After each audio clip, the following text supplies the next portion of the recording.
now has land that's part of where the, call it a cupola or a, what would you call that? The gazebo, I can never get that right. But where that gazebo is, they're going to continue that and have a bathroom area that is easy in and out, more like, I think what I last heard, and Mark, you can say yes or no, something like what the Legacy Trail has available to them along their way. Nothing fancy, big enough for disability and for moving around, but not to linger in. So I want you to know they're working on this right now. And we've had a lot of people very happy about this and lots of great humor about it too. So it's coming down the road. So you will know there is some room for you. The next thing I want to make sure to do is tell you some good news today. And it doesn't hit all of us immediately, but anytime there's something going on that is within our parks, I'm always happy to talk about it, especially if they're going to be able to make some money. Most of our parks are free and they don't really generate a lot of money, but we do have the volleyball folks that come here and lots of other sports during the year. But just today, I got the announcement that Nathan Benderson Park was just given 2 years worth by the U.S. Rowing Association for their major worldwide and national championships. So what's going to happen is you'll see a lot of people that will be here because of being involved with the rowing activities. And I think that's a great sport, and it's wonderful that they got that this year. So just want to mention that's good news out there, right? So we're happy that they'll be having a lot of good folks come.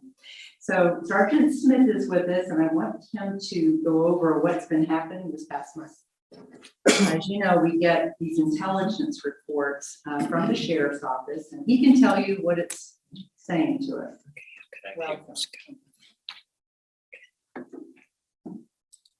Thank you very much. So this is just the report from September 1st through the 30th, 2022. During that time, there were 276 calls for service on Siesta Key. 15 or 5% total were persons or property crimes that is classified under NIBRS, which were 2 aggravated assaults, 4 simple assaults, which in the state of Florida we call batteries, and 1 auto theft, 1 vehicle burglary, 1 felony criminal mischief, 1 fraud, 2 petty thefts, 2 petty thefts from a building, and then 1 robbery. In the robbery incident, it involved a suspect removing a hat from a person's head. So it was a robbery by sudden snatching, where somebody snatches something from somebody. So it's a low level robbery, nothing too serious there. And the suspect in that case was located, and the victim in that case signed a waiver of prosecution. So there was no arrest because the victim in that case did not want an arrest. The auto theft case, which is kind of strange, it involved an unsecured electric 1-wheeled electric skateboard, and it was stolen from the beach. So it wasn't a car or anything like that. It was one of those little skateboards with the large center wheel. In all the assault incidents, so in all the battery incidents, the suspects were known or identified. Criminal mischief case occurred after a dispute with a contracted employee, so that was somebody that was known to the business. The vehicle burglary that occurred to an unlocked vehicle. So I know I think I say this every time at every meeting. Just make sure you guys are locking your vehicles. Doesn't matter what street you live on or where you're at. Lock your doors, lock your vehicles. And the theft cases, wallets were stolen from the beach, bag and a chair, and then lumber was removed from a construction project, and checks were stolen out of a checkbook. And those were all 15 of the persons and property crimes. Does anybody have any questions or anything like that? Yes, sir. Sergeant Smith, John Morton, Siesta San newspaper. How are you? Good, thank you, sir. I've been informed by several people recently that the Endless Tour electronic bike group continues to go up and down the beach. Mm-hmm. Have you contacted them? Because that's been a We A have, recurring problem, obviously. we have observed that group many times, and each time observed, they have never been in violation. They're all under human power. You're welcome. How do you determine? Did something happen at Access One? There's a bunch of deputies out there. What date? Over to, it's either last Saturday or Saturday before that. That will be on the next month's report, but that was an altercation between beachgoers and private security over there. So there were some charges filed in that. I don't know if it's still active or ongoing investigation, so I don't want to say too much about it. I'm sorry. I'm sorry if you've already touched on this at another meeting, but has there been any resolution to the shooting up in the village on Memorial Day around? Yes, that is, as far as I'm aware, the victim in that case is not cooperative with law enforcement. They don't want to help us whatsoever. So in cases where there's no victim, we can't prosecute anybody. Thank you. Yes. So how do you determine whether an electric bike is under pedal power? They're moving the feet. But I thought they could be moving, but still And be then- electric assisted. And that's a possibility that they could be doing, but for us to legally stop them, we have to be 100% sure that they're using the electric. And if they're, unless they're zooming down the beach and it's apparent that they're going way faster than somebody can pedal. But if they're just kind of putting along like these groups have done that we've seen and pedaling, there's really no way for us to determine if they're using that assistance or not. I'm going to put my hand up as well. Okay. The concern I've had is that those bikes are, when you got small children at the edge of the, there's 10 bikes. You know, it's Yeah. not like it's one or two. It's a lot of bikes that are going by. Oh, yeah. And there that's, is. I have a concern about the safety of those bikes with children at the beach. But there's no I know that. regulation against the bikes on the beach. It's well, yeah, I mean, typically we've always had small number of bikes, but there's been one or two a family. This is amazing. We can get 10. We might as well have a boardwalk. And there may be need to revisit the county ordinances and, Okay. and petition the lawmakers to change that to make it so any sort of bike or whatever regulations that they can come up Two with to people at kind a of mitigate time, or that. 3 people at a time. Yeah, so I'm not sure the answer, what the Okay. answer is to that one. Thank you. Mhm. Thank you, Sergeant. Any other questions? And I know we're kind of on the topic of electric bikes.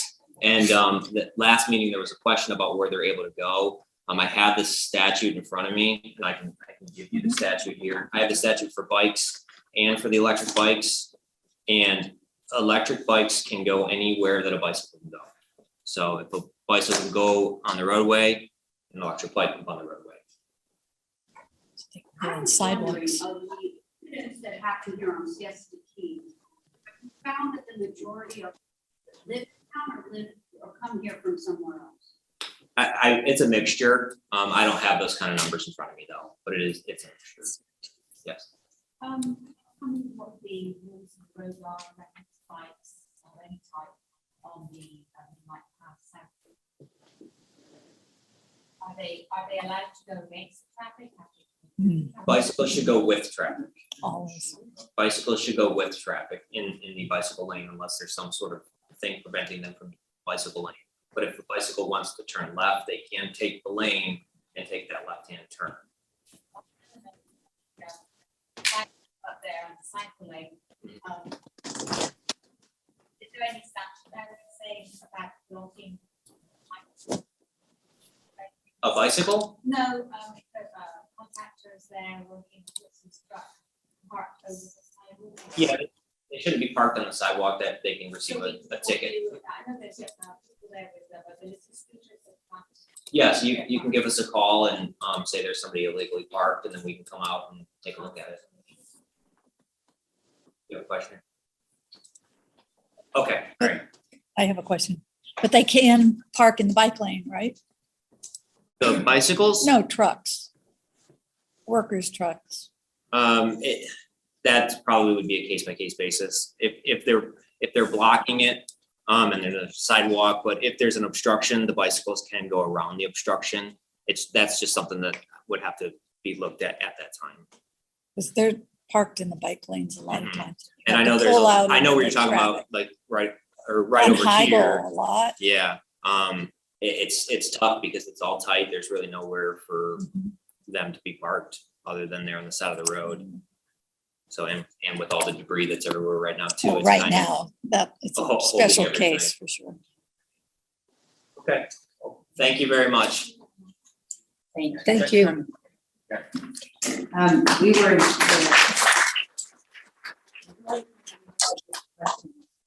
We'll work them out. I've got a few myself. Russ, So- you need to unmute. Thank you. Okay, how are you? One more second, one more second. Yeah, but I just want to make sure he was Russ. Oh, okay, that's good. We don't want to miss our code enforcement Right. officer, definitely. But before I forget, since we didn't print out our agendas, I had started, Eugene was working on it, but I wanted to make sure that you all know that we have another community report, quick one from Tracy Jackson from Save Siesta Key, but I will defer to you if you want to go now until officer goes. Okay, great. Then we'll go ahead and start with you, Officer Russ. Russ, you're on. Hey, how's everyone? Hopefully everyone's fine after this storm here. And of course, you know, we got complaints coming in already. They didn't take but 24 hours after that hurricane to start getting complaints in the code enforcement. And a lot of them have been the same call as far as the debris on yards that are abandoned, because, you know, the yard was a mess before they probably even had the storm, and they're just putting that complaint in right now, which is okay. And the county is doing everything it can to pick up everything on the side of the roads, and you know, we're giving them time to make sure they get everything bundled up, and Waste Management's doing their job. County's busy, as you can see. And we will be, I did have some news on this Heigl Road. We had a big commercial oversized banner type sign on 4136. And I forget the gentleman's name. I had it wrote down. That opened this complaint with me was back probably in November or December. And they kind of fought us on it because of the technicality of the wording, but everything's fine. Everything stood as it was, as they were cited. And we didn't have to explain anything because this just a oversized sign in a residential area, and it was not to be accepted as compliance. So that's great. And I got that thing closed out, and the sign has been removed, or the banner, or whatever you want to call it. And I don't have specific reports now on some of the things that I've been working on, but I will have some things for you guys next month. I was displaced myself for this storm, you know. I live in South Venice and had to go to the shelter because I don't know nothing about a hurricane, you know. So it was really good. Kind of peculiar place to go, but I'm gonna tell you, the county did its job. That staff for the county did its job amongst millions of complaints, of course, but I tell you something, it was good to be able to go. It was good to know I was safe at that location, and it was hurricane windows there at the location. It was a school. It wasn't actual shelter, but it was solid enough because we watched the hurricane out the window. Okay. So county did its job, and I think that's a show by itself, because I think one thing I would like to just add is if you know somebody that's going to a shelter or has been placed in a shelter, it's hard to call them because it is very, very shallow signals. Okay. We were there for 2.5 days, and I'm gonna tell you, we got signal every now and then, or you could, at the beginning, you can go outside. And with me being code enforcement, I could go in and out, but I stayed inside like I had some sense. Okay. So my thing was that a lot of people are elderly. It may be your neighbor, maybe someone that you know. Just check up with them on how they're going to return home, because they may not have a ride back out. It was different when you left, other than they did their job getting you there. They got you safe. Storm is over. Some people had to find their own way home, which is, you know, if that's what it was, then that's what it was. But I just want people to look out for their friends and family members and neighbors, that if they know they went to the shelter, just check up on them to see, or to check up to see if you can help them get home, or at least, I know we were told also that Uber had some free rides, and that was really good, because there was 5 or 6 people that we know that were couples or family that didn't have rides home, and that Uber information helped them out. So they jumped right on it, and that was like the best. Okay. But other than that, I don't have much. I see you guys got a big schedule, so I'll be standing by. And Russ, if you have a slide for next time, I'll be glad to put it in the deck for you. Okay. Okay, Miss Jane, I will do that. I will make sure, and I got to talk to you anyway, and a couple other people. So I will be making some calls this week coming up, and Right. we will get some action so we can, because the month will be here again in no time, you know? Thank you. Yes, thank you, guys. Anybody else have questions or comments? And let me tell you, ever since this man has arrived to work with us, things are getting done. Some of you have missed some of the big news, but I'm been really impressed with you, and you know that. So he has boundless energy wherever he is, no matter what the circumstance. So thank you so much. Well, I'm glad to be part of your team, because that's what it is. It's teamwork. So you can say community, neighborhood, family. We're at. Thank you. So I want Tracy Jackson to come on up, and she's not printed on there, but we had agreed she would have a chance to talk about what the updates are from this Safe Siesta Key. Thank you, Catherine. Hi, everybody. My name is Tracy Jackson. If you don't know me, I'm from the Safe Siesta Key organization. We are working towards incorporating the island. I do have some updates. We have completed our feasibility study prior to the deadline and submitted it prior to September 1st. What does that mean? What does that look like? What do you guys need to know? It's going to be up on our website probably within the next 7 days. I'll say that's a conservative guess. We're hoping for a little bit sooner. We also do, it's over 100 pages. It's pretty thick. If you print it out and put it next to your bed, I can guarantee you'll sleep well. It's just very dense material, but we do a summary so that everybody can have kind of the overview and the highlights. So that will also be on our page on our website. And I think that's 7 or 8 pages. So that's much more readable. And we will be posting a new website. So all of that is going to be updated on our website in the coming weeks. So please look for that. Our website is safesiestakey.org. We are a 501c4 and we need your help. We have hired 2 consultants and they are cheap. They are going to help us get through the local delegation. We are feeling incredibly confident with the 4 local delegates that we have. We have met with all of them and we are working with all of them. We know we have the support. Does everyone in here support the incorporation effort? I'm just curious. So, you know, that's one of the things we need to do. We need to show community support. We need to submit this feasibility study, and we need to get through the local delegation. Just as a quick reminder, once we get through the local delegation, which we believe will be at the end of December or January, that meeting, it will go to Tallahassee. Fiona McFarland is our local representative, and she is sponsoring the bill again this year. Joe Gruters is also very supportive. We have 2 more local delegates that we're working on, Mike Grant and James Buchanan, sorry, just slipped my mind for a minute. So we're still working on getting their approval, but we're working towards unanimous support. When we have that from a confident place, it will be much easier to get through the House of Representatives and the Senate in Tallahassee. It will then go to the governor for signature. It will then come back to Siesta Key so that you all get to vote on it if you decide that you want incorporation. And that's really our mission. And this is one area I really want to hit home with you guys. Our whole purpose as this organization is to get incorporation on the ballot so you all can vote. Okay, so when you have some time, please go to safesiestakey.org, check out our feasibility study, check out our summary, and please donate. We're about $55,000 short, so we really need some help. Anybody have any questions for me? Can I add?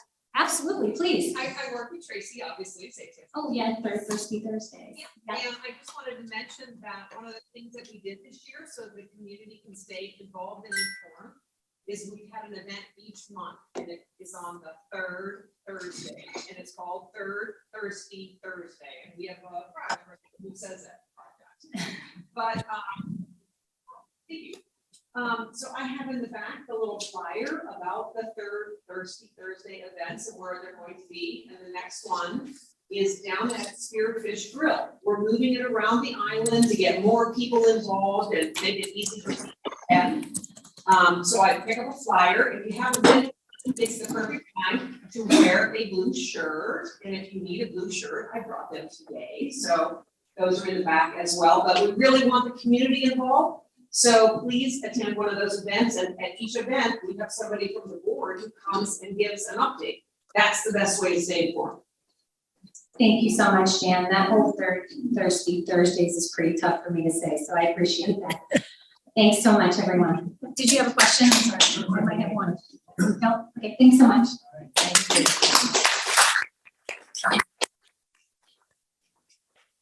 Go Tracy. And I have to tell you, there's at least 4 people in this room right now that live within almost spitting distance of me, so they keep me well informed. Some of them are wearing those shirts, I just want you to know. And so they keep very busy, and I hope you will go out and have some fun with them. It's a nice thing to have some kind of a social activity. People used to say Siesta Key Association was a little too serious, and can't we have something that's fun? And I thought, well, somebody did that. I'm glad. So hopefully we'll get the hint and try to think of some more social things that we can all do together, like picnics when the weather clears up, right? Okay. All right. I want to say just one more thing because I don't want to forget it, and I probably will if I don't do it now. This is a period of time when we begin looking for people to renew their memberships, and it's easier to do than ever. You can do it online anytime. And it seems like a lot of people just sort of decide, well, let's just do it now, and it's February, or maybe it's July. But we do try to go on a yearly basis so that we can keep our books in order, and that's just one of our systems. And 2023 time is fast approaching, and it's a whopping $35 a year. So start saving now and sign up, and we'll be glad that you did. We'll be glad. You will too. Okay, so the next thing I want to do is now let the people that you're here to see. We have a wonderful group. Catherine, over we here. were Yes. going to let Bob talk Oh, about you're gonna Turtle do it Beach. now and not Yeah. later? I'm sorry, I had Bob at the end of my agenda. Right, but he I had decided to do it sent- earlier. yeah. Sorry about that. Yep. We're letting everybody then put their questions, I guess, to the speaker. Is that what you want to do? What we said is that we would talk a little bit about this so we wouldn't get the two things Okay, mixed then up. you're gonna go next too. And then right? what's going to happen is Scott's going to go next, but we're going to limit the questions to a certain period and then ask people to give us either on the chat Okay, or great. That sounds send an good. email so we can get them all. Okay, because you have your spot on there too. so Yeah, you at wanna the do it end. before- At the Okay, end. great. We always have a lot to do, so I want to make sure everybody has plenty of opportunity to ask questions. And I think that Bob had a thing on the agenda that was happening later. And I think you all are going to be very interested in it. It has to do with the Turtle Beach Renourishment Project that's coming up. So that was on the agenda. This is my husband, Bob Luckner. And Bob, can you lean into the microphone? Because there, thank you. Sure. Oh, good. Everybody hear me okay? Yeah. Good, okay. So I'd like to give you a quick status update on the Turtle Beach, which is the county calls the South Siesta Key Beach Renourishment Project. And the county is going to have representatives here and the staff on December the 1st to discuss this in more detail with you. But just like I did last February, I want to give you an update now because things are moving along pretty fast. Now, if you remember back to 2016, what happened? Well, Hurricane Hermine came in and it took away almost 100,000 cubic yards of sand from Turtle Beach. That's what made it do that escarpment, that cliff. So the county filed with FEMA and they got a $5 million award, which they haven't spent yet. And earlier this year, FEMA called and said, by the way, Sarasota County is the only award in the entire country that hasn't been spent yet. And we'd like to close this out. And you have until May of next year to spend that money or lose it. Use it or lose it. So the county woke up and they assigned a project engineer. And earlier this month, the county commission approved a $373,000 engineering design contract. And they're going to go out and survey exactly how much needs to be done and how it's going to be done.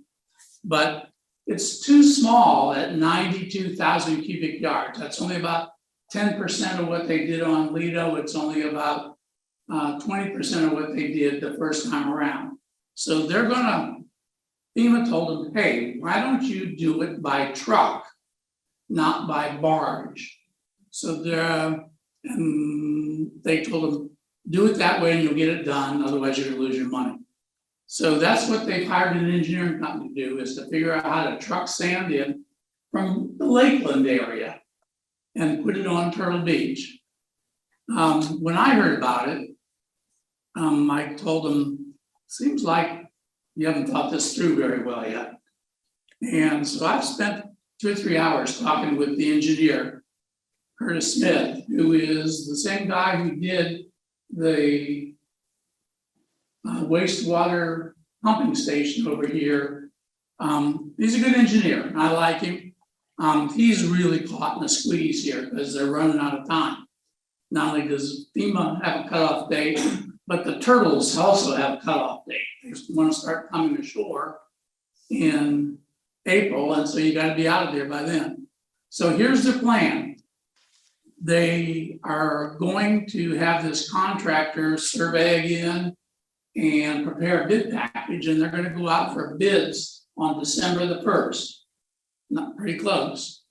And then, assuming they get a decent bid back, which might be problematic since the price of diesel fuel is a lot lower than a lot higher than they estimated. So I don't know whether for $5 million they can get it done or not, but we'll find out. That's on $50 a cubic yard. And that's what Lido paid when diesel was $2 a gallon. Now that it's 5 or 6, good luck. Let's see. I'm sure they'll tell us a lot more about it. One of the questions I asked them was, number one, you're going to ruin the road. And they said, well, we've studied on it and we don't think so. But if it is, at least the state is obligated to resurface and redo all of Midnight Pass Road between here and the Crescent Grocery. So maybe that'll take care of it. I also said, well, how many trucks are you talking about? Oh, not too many. Okay, well, say more. Well, that's 4,600 trucks. That's 192 trucks a day or 16 trucks an hour. I mean, over Stickney Point Road, the bridge, and then down Midnight Pass. In season. In season, starting in February for about a month and a half, 6 days a week, 12 hours a day. Part of me says they're not gonna be able to get a decent bid for $5 million, well, 4.5, but we'll see. I asked the engineer to talk to Spencer Anderson. Many of you know him. He's the county engineer, and they haven't yet. I talked to him this morning. I said, this is going to be a big traffic problem, and you need to think about staging it, like holding them over there by Benderson and then only letting 1 or 2 trucks a day or an hour come through so they don't get all hung up. But that one truck every 4 minutes down and then another truck coming back. So that's a lot of trucks. And in season, good luck. Anyway, staff will be here to tell you all the ways they've done it. We also suggested to think about a landing craft, they think about a barge, bring it in and dump it on there. So What about a jetty? I don't think jetties work very well. The part of the problem is, and you'll hear from the Midnight Pass people, Turtle Beach used to be renourished by sand coming out Midnight Pass, and it would go both directions. Now that it's closed, they have to keep trying to renourish. How about So- Philippi Creek? Put it on barges from there. Well, yeah, we're Port Manatee, lots of different places where a short barge trip and trucking it in would still be good. Yeah. The other thing I warn about is permitting is usually a big deal, right? As you know, we had a lot of trouble with Lido. They have to change their permit because they're gonna go from Gulf of Mexico, brown sand to inland, fine, white sand. And the Corps of Engineers and the FDEP and the US Fisheries and Wildlife all have to approve that. Well, usually that takes more than just a few weeks. So I don't know how they're gonna ever get this done and start by February, but we'll find out. And we'll keep watching them and they'll tell you about all their grand plans, but I'd like to see it done, but I don't think they got a good plan right now. And who knows, maybe the new commission will have different thoughts about it. Anyways, that's all I wanted to tell you. They'll be here December the 1st. And Mike, Have you asked the engineer about using the sand from Midnight Pass, if they can get that $5 million to start using that? yeah, I did suggest that. And he said, no, that's a big permitting deal. And they'll never get it done by May of next year when they have to spend the $5 million. So Probably spend $5 million the first week. That'll be a good question for December. I keep passing questions on to him. I don't get any answers yet. And he said this morning he hasn't talked to Spencer Anderson yet, even about the traffic. So good luck. I think it's going to be a mess. And just as a reminder, next spring, FDOT is going to replace the roadway all the way in front of all the condos, from here down to the Crescent Grocery. They're gonna resurface it, redo the sidewalks. God only knows what's gonna happen there. State of Florida is gonna do that next spring. So, and then of course, there's 2 hotels that might get built, or a 3rd hotel that might get built. We're gonna need helicopters to get in and out of this. Yeah, I think there's gonna be a lot of people who just leave. So, okay. John, Yeah, John. Sure. Hey, thanks, Jay. I think loud enough. Hey, Bob, not from Zoom. Does anyone mention whether or not Turtle Beach will be open for normal tourist hours during this? They only are allowed to close off 100 yards at a time. So there'll be parts of it that are open with not been renourished and parts of it that'll be renourished and be closed because of construction traffic. Part of it will be open after it's been renourished. He did tell me their initial thoughts were they will go all the way down to Fisherman's Cove, those condos, and then the trucks will drive out on the beach by cutting the dunes. And first of all, I don't think big trucks can drive on that beach very well, but we'll see. Another idea was to use a conveyor belt and big, smaller trucks to move it around on the beach. They got a short lead time, not much time to think about this, and maybe the contractor will pull a rabbit out of the hat, but Is most of this just south of the traditional footprint when you think of as Turtle Beach's it's gonna public area? start about at the campground and go south to where those homes used to be down there that, Well, that's right in the middle of all yes, the sunbathers. Yes. yes. Sure will. I think it's going to be a mess, let alone the road. I just can't imagine. Oh, and Benderson's gonna be screwing around with the traffic lights and everything else on the road. So all I can do is tell him problems, and I haven't heard any solutions come back. Take off for 2 months. Did Benderson get the light Go on approved? vacation. Let's see, there's a question about Benderson Promenade. Yeah. There is a administrative challenge to putting that light up. The first hurdle to clear was standing. Did anybody on Siesta Key have the right to challenge that? And I think besides the obvious answer, yes, it's going the first week of November to the federal district court in Tampa to have a decision on that. And I think the people who sued for standing have a smoking gun where FDOT said, yeah, they probably do. So I think they're expecting to have standing. Once that happens, then it goes in front of what's called the Department of Administrative Appeals. It's a de novo trial. You'll start all over with new information and try to decide whether they should put that traffic light in. And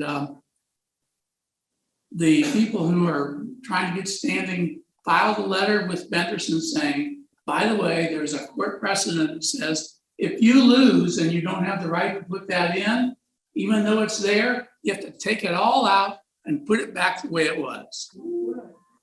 Apparently there was a nice condo build over on the East Coast where they got the same kind of decision and they made them tear the whole daggone condo down after it was done.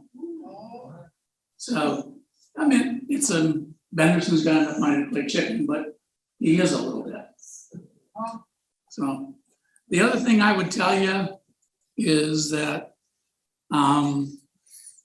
just to remind you, to get into the Benderson property, you can get into it off of Sticky Point or off of 41 going south. But the only way you can get out of it is to turn out of it at Avenue B and C and use that new traffic light. So Jim Wallace used to call it the Hotel California. People check in, but they can't check out. So we'll see. The other thing I want to remind you is on October the 26th, a couple of weeks, the Board of County Commissioners is going to hear the application for the third hotel at the Wells Fargo site. David Ballard, who is the developer, has been working well with the people, and he's made several commitments to do things like the wall between his hotel and the condos that are on the south side. He agreed to raise it from the normal 6 foot to 8 foot to provide some protection. And there's a list of several other things that the residents that live in that Four Corners area there have asked, and we're going to ask the commission to include those in the permit. Dave's a good guy, I trust him, but if he sells the permit, none of those mean anything except what's in the permit. So we'll see what happens, but that's going to be our request in a couple of weeks when the coalition goes in and testifies. And hopefully they'll listen to us. We're not going to try to tell them, don't approve it, because that's what these court cases are about. And I'm not going to try to argue in front of the commission stuff that's already ongoing in the court case where they're the defendants on it. You know, I have to tell you one thing really weird came out. Those cases on the first two are all in discovery, you know, where they take depositions and look at documents. The county zoning person, Donna Henderson, said, well, we have a new theory. And that is that the zoning ordinance has to do with dwelling units, you know, hotel rooms, houses, stuff like that. Well, she said the definition of a dwelling unit says it has to have a kitchen. And if these hotel rooms don't have kitchens, then they're not dwelling units, and therefore they're not regulated, which is kind of weird, but we'll see where that stands. But Lourdes, this lawsuit did a good job of teasing that out. And you know, my opinion has always been, the comprehensive plan said refer to the 1989 zoning code. The zoning code says No. hotels will be regulated as residential units. So I guess I don't understand this, but that's why they got judges to figure this out. Sorry, I ran on a bit. Thank you, Bob. Anything else? One quick question, if the trucking the sand, is it possible to do it overnight? 7 p.m. to 7 a.m.? Be a little noisy, probably. Well, I mean, that's a good question to ask in December. Yeah. You could buy your plugs. Yeah. There's a lot of Band-Aids that could help it one way or the other. Yeah. I would like to ask a question, maybe this isn't the right time, about Hurricane Ian, and if there has been a study about how quickly they were able to get Fort Myers Beach evacuated, and compared to how it would happen here, if that would hit us. If there's been any talks amongst the commissioners, et cetera, that they're gonna study that area for Yeah. future? Maybe Well, that's a good something to bring question. up? I'll give you the answer that the developers gave at their hearings, which is hotels ask the patrons to leave well before the hurricane gets here, so that they don't cause a evacuation problem. Sometimes I don't know whether that'll work or not, but that's their answer. Well, Fort Myers, that kind of got caught them off guard, because it was heading towards Us. really, Yeah, So it dipped south and then they got in trouble. yeah. Just No, something to think about. No, I think it's a good point, and you're welcome to come on the 26th and tell the commissioners, think about that. After a hurricane event, the emergency managers of the counties that have been affected, they all get together and Yeah, do study. I'm sure they will. And I know after Irma, they all got together. That's how Zone A, they did away with voluntary evacuations. It became mandatory after Irma. That was because of how the emergency managers got together and figured that one out. So Yeah, it was sort of interesting way they implemented it this time, wasn't it? Yes. Siesta Key wasn't a mandatory evacuation, but they turned the water and the power off. No, they said it's voluntary, but you don't have any water. No, the word was mandatory. A was, After Irma, they did away with. I could be wrong, but I read there, Yeah, but it was mandatory. whatever. But they nudged But I pretty think good with, they nudged you with turning off the water. sure did. Nudged me off the island, but not my neighbors. On the same topic on the Turtle Beach Renourishment, at the next meeting, if the county has produced any type of design packages, things that are ready, issued for bid, issued for pricing. Those types of things, I think that they should have a public comment period on, or they go out and try and, pissing away $5 million, is one thing, doing it before May. But getting this entire thing done during that period of time, crushing all of this, we've been hearing about this project for years, right? Yeah. I wasn't deja vu. This has been around for a while. They're just now getting around to doing it. There's a lot of bad design that happens when you do it really quickly. Yeah. And one of the biggest threats to these beaches are bad engineers. Yeah, Was it originally slated for 2026? yes. That was kind of the normal Cycle. renourishment cycle from 2016, every 10 years. 19, $28 million? Yeah. Yeah, so, but they didn't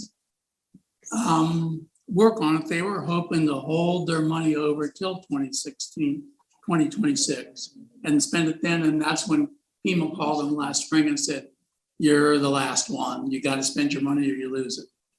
So I think they should lose it, by the way. We'll see what happens. very nice. Yeah. Anything else? So they're going to be here not next month, but December the 1st.